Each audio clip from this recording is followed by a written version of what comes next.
Hello, folks. Welcome to yet another edition of Last Week in Nigeria, your hotspot to connecting the dots on all things buzzing in Nigeria. I'm Vera Alfred with my co-host in Nigeria, Emmanuel. Emmanuel, while I was going through the news, I came across the headline which mentioned the rise in medical expenses. What's your take on that? Thank you, Mara.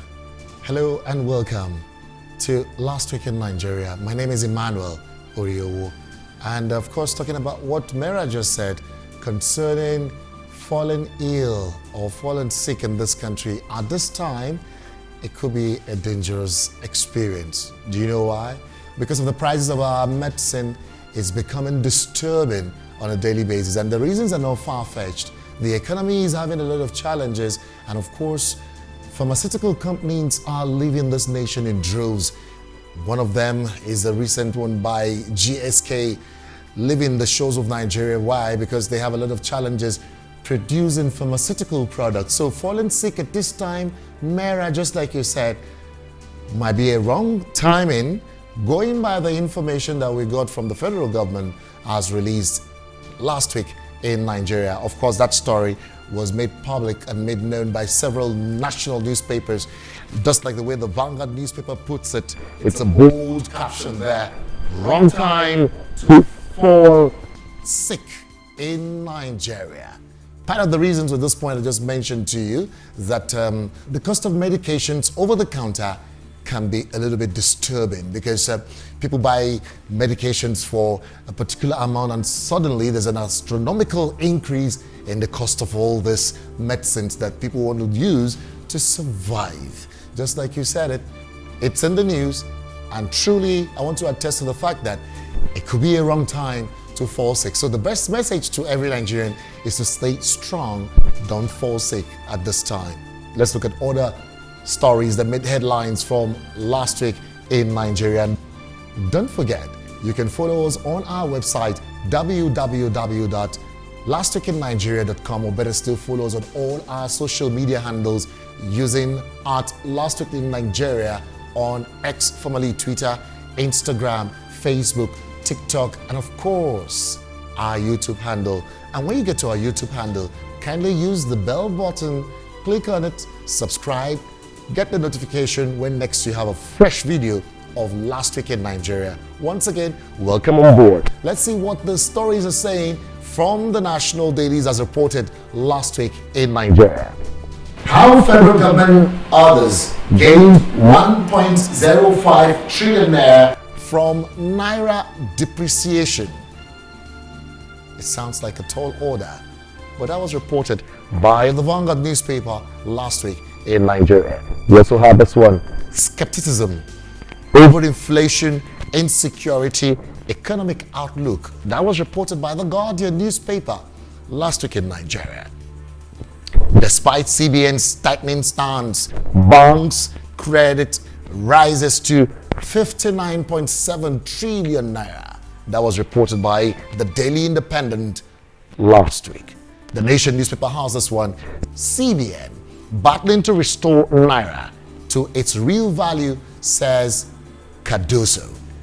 If you're wondering, Cardoso is the man at the helm of affairs of the Central Bank of Nigeria, which is the apex bank in the land. The Business Day has this one: Nigerians further squeeze as food prices goes up.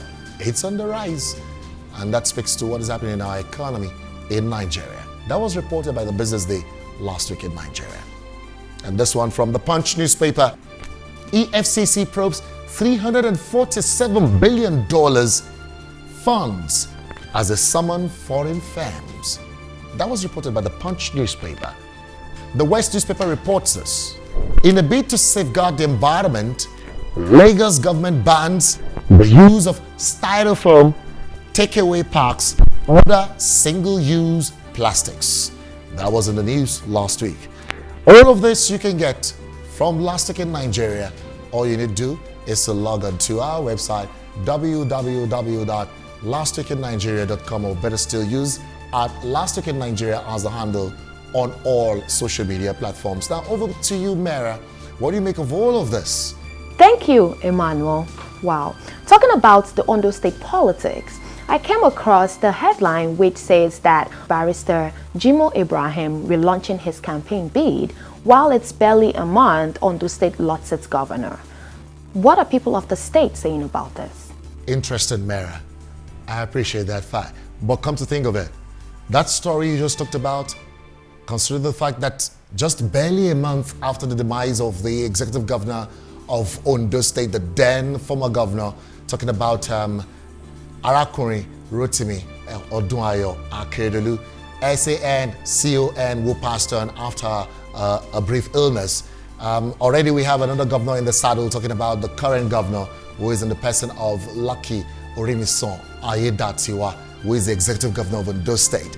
Yes, campaigning, politicking, the drum is beaten up, and of course you have the likes of Jimo Ibrahim, who is a serving senator, taking the front page of most of the dailies, as reported last week in Nigeria, as he's trying to drum support for the APC in Ondo State. Jimo Ibrahim is a business Mongol, and of course a lawyer for that matter. He is vying for that seat. First, he will go through the primaries on the platform of the All Progressives Congress APC platform, and when he gets the ticket, he gets to vie for that seat. That means to be the #1 citizen of Ondo State and to occupy the Alagbaka office. One funny thing about it is this: should he lose getting the ticket on the platform, except he wants to go to another party, which I'm not sure, he will definitely go back to his seat as a serving senator of the Federal Republic of Nigeria. We hope that someday we'll get to visit this kind of things, that should you want to vie, perhaps not just as a minister, as a serving federal civil servant, or as a federal appointed person, you get to resign. In case you're a minister, you resign. But if you're a serving senator, you can still go vie for that post, get the ticket. If you don't get it, you go back to the Senate and still represent the people of your constituency. So just like you said, that was in the news last week, as you saw Jimo Ibrahim dotting the front pages of the newspapers, trying to mobilize support for the APC in the next election. Of course, it's an off-cycle election that will be held in Ondo State and Edo State, to be precise. We look forward to what the results of those elections from the primaries. We'll keep tabs on them, and of course on Last Week in Nigeria, we'll keep you up to speed of whatever happens in the political scenario. Now, talking about other stories that happened last week in Nigeria, also from the national dailies, precisely the Guardian newspaper, we have this one on the front page. It says, endless reviews, amendments cost National Assembly 1 billion naira yearly. That's on the front page of the Guardian newspaper. And of course, we have this one from the Leadership newspaper.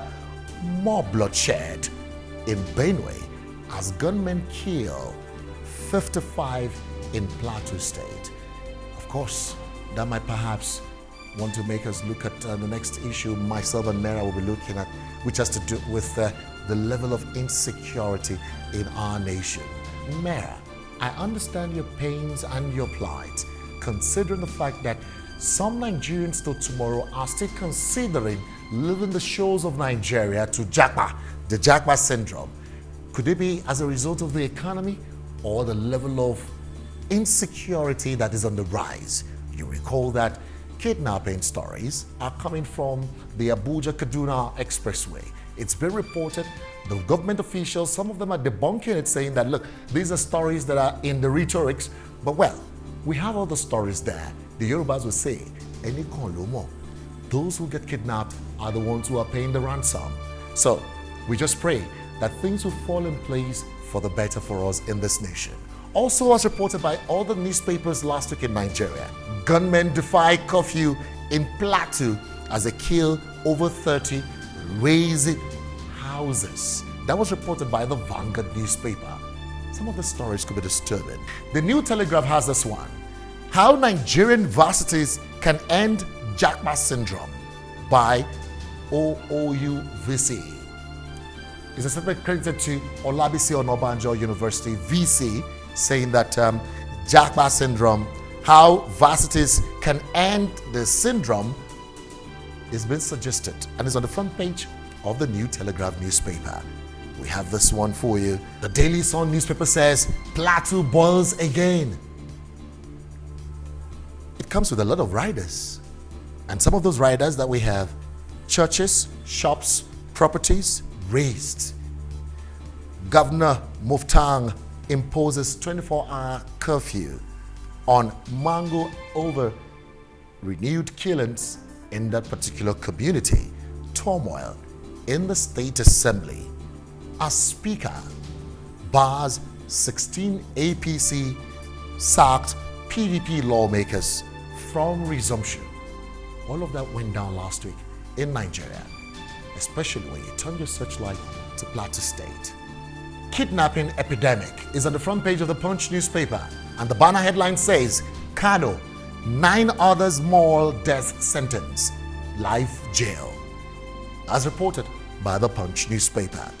The Leadership newspaper has this one. It says, probe terrorism financing now. Northern Elders CSO tells Tinubu. Year-round elections putting pressure on INEC is a statement credited to the scribe of the Independent National Electoral Commission, INEC chairman, talking about Professor Mahmoud Yakubu. And also from the same newspaper, I won't swear in 16 appeal court endorsed lawmakers is a statement credited to the Speaker of the House of Assembly in Plateau State. The Plateau crisis has been reported by the national dailies. The Daily Trust newspaper has this one. Pregnant woman gives birth in the open. Why? Plateau State is in the news of late because we have too many issues of killings being reported by the national daily newspapers. My name is Emmanuel Oriowo. On behalf of the whole production crew from here, I'm saying over to you, Mara. Let's do this again next week, God willing. Don't forget, you can log on to our website, www.lastweekinnigeria.com, or better still, use the handle at lastweekinnigeria on X, formerly Twitter, Instagram, Facebook, not forgetting TikTok. And when you get to our YouTube channel, make sure you subscribe, like, comment, share, and hit the notification bell to see our subsequent episodes. Once again, until next week, join me again and enjoy the rest of your day. Over to you now, Mara. Thank you so much, Emmanuel. Thank you. Wow, our country is really going through a lot. I hope you guys are safe, and I hope mother and child are both safe. You know, this reminds me of the updates gotten back home about frequently being on lockdown. And with the Japa syndrome, I think this strongly has to do with the insecurities in the country. I'm Mara Alfred, and we've come to the end of today's edition. Don't forget to subscribe to our YouTube channel at Last Week in Nigeria. Check us out on our website at www.lastweekinnigeria.com and follow us on all social media platforms, Twitter, Instagram, Facebook, TikTok, and WhatsApp at Last Week in Nigeria for more updates every Sunday. Until then,